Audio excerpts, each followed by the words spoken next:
আচ্ছা, একটা জিনিস বলো তো, কুকুর কি কখনো নিজে থেকে মরতে চাইতে পারে? না মানে সিরিয়াসলি বলছি।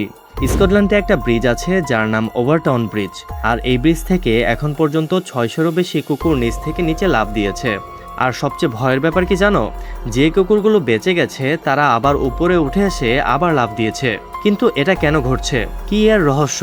কেনই বা কোনো কারণ ছাড়া তারা ব্রিজ থেকে লাফ দিয়ে বসে, আর লাফ দিয়ে বেঁচে গেল আবার কেন উপরে উঠে এসে লাফ দেয়? তাহলে চলো আজকের রহস্যের প্যাচ খোলা যাক। এই ব্রিজটা আছে স্কটল্যান্ডের ডাম্বারটন এলাকায়, যা 1895 সালে বানানো হয়েছে। মানে এর বয়স প্রায় 130 বছরেরও বেশি। দেখতে অনেক সুন্দর এবং ধূসর পাথরের তৈরি। এর চারদিকে নানান গাছপালায় ভরপুর। কিন্তু স্থানীয় মানুষ এই ব্রিজকে ডাকে ডগ সুইসাইড ব্রিজ বলে, মানে কুকুরের আত্মহত্যা করার ব্রিজ। ঘটনা শুরু হয় 1950-এর দশক থেকে। মানুষ দেখতে শুরু করলো কুকুররা এই ব্রিজে এলেই কেমন যেন অস্থির হয়ে যায়। তারপর হঠাৎ দৌড়ে গিয়ে একটা নির্দিষ্ট জায়গা থেকে সোজা নিচে লাফ দিয়ে বসে। এই ব্রিজের নিচে আছে পাথর আর ঝোপঝাড়, উচ্চতা প্রায় 15 মিটার, মানে 5 তলা বাড়ির সমান। এখন একটা মজার জিনিস খেয়াল করুন, সব কুকুর কিন্তু ব্রিজের যে কোন জায়গা থেকে লাফ দেয় না। সব সময় একটাই স্পট, ব্রিজের ডান দিকের একটা নির্দিষ্ট কোণ। এটা কিন্তু খুব গুরুত্বপূর্ণ একটা ক্লু। এ সকল ক্লু হাতে নিয়ে বিজ্ঞানীরা তদন্ত নামলেন। ব্রিজের নিচেও গেলেন আর সেখানে পেলেন মিল্কের গন্ধ। মিল্ক হলো একটা ছোট্ট বনের প্রাণী, দেখতে অনেকটা বড় কাঠবিড়ালির মতো।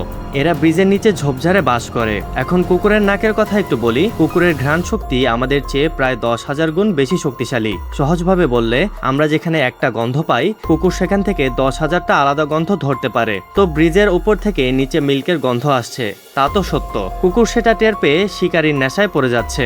আর ব্রিজের পাথরের দেয়ালের কারণে নিচে তাকাতেও পারছে না, বুঝতেই পারছে না এটা কতটা গভীর। তাই সরাসরি দৌড়ে লাফ দিয়ে বসে। শুনতে যুক্তিসঙ্গত লাগছে, তাই না? কিন্তু এখানেই আসে আসল প্রশ্ন। স্কটল্যান্ডে মিল্ক আরো অনেক জায়গাতেই আছে, অন্য ব্রিজও আছে। তাহলে শুধু এই ব্রিজেই কেন এই সকল কাহিনী ঘটছে? দ্বিতীয় প্রশ্ন হলো, বিড়ালও এই ব্রিজে কিন্তু আসে। বিড়ালেরও ঘ্রাণ শক্তি অনেকটাই বেশি, কিন্তু বিড়াল কখনো এখান থেকে লাফ দেয়নি কেন? শুধু কুকুরই কেন?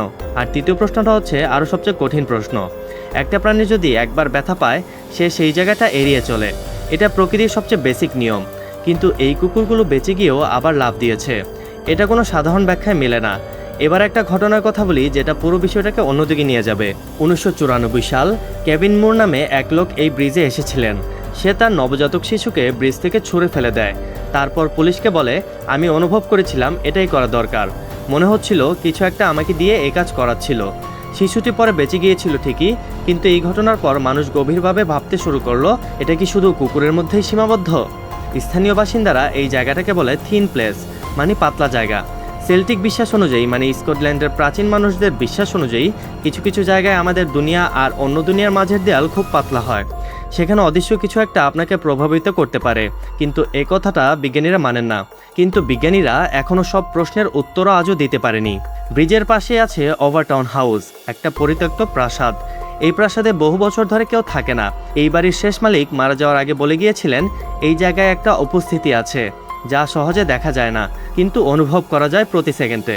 2006 সালে ডেভিড স্টেইন নামে একজন মানুষ প্রাণীর আচরণ নিয়ে গবেষণা শুরু করেন। তিনি সরাসরি ব্রিজে এসে পরীক্ষা করলেন এবং বিভিন্ন গন্ধ ব্যবহার করলেন কুকুরের উপর। মিল্কের গন্ধেই কুকুর সবচেয়ে বেশি উত্তেজিত হলো। তার মতে কুকুর লাফ দেওয়ার ব্যাপারটা এই গন্ধের কারণে হচ্ছে। কিন্তু তিনি নিজেও স্বীকার করলেন, বেঁচে যাওয়া কুকুর আবার লাফ দেওয়ার যে ব্যাপারটা তিনি আজও ব্যাখ্যা করতে পারবেন না।